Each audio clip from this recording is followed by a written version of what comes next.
Nikukaribishe kwenye madhabahu ya Niko Shining Star Heavenly Embassy. Ndoto 4 hutojutia maisha yako tena. Je, rafiki yangu, ni mtu ambaye unajuta sana kwenye maisha yako? Je, unapitia vita ya kiroho na umeomba lakini ndoto zinazokuja hauelewi?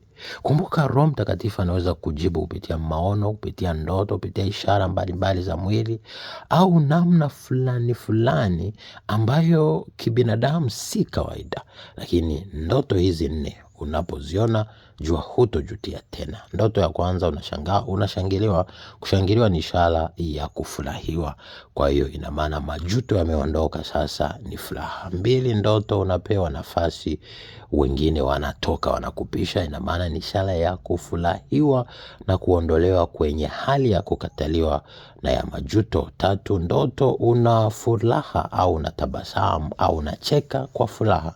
Hiyo yote ni ishara ya kwamba majuto yameondoka. Lakini 4 ni ndoto unaimba kwa furaha ndotoni, na muda mwingine unaweza kuamka kabisa unasikia unaimba.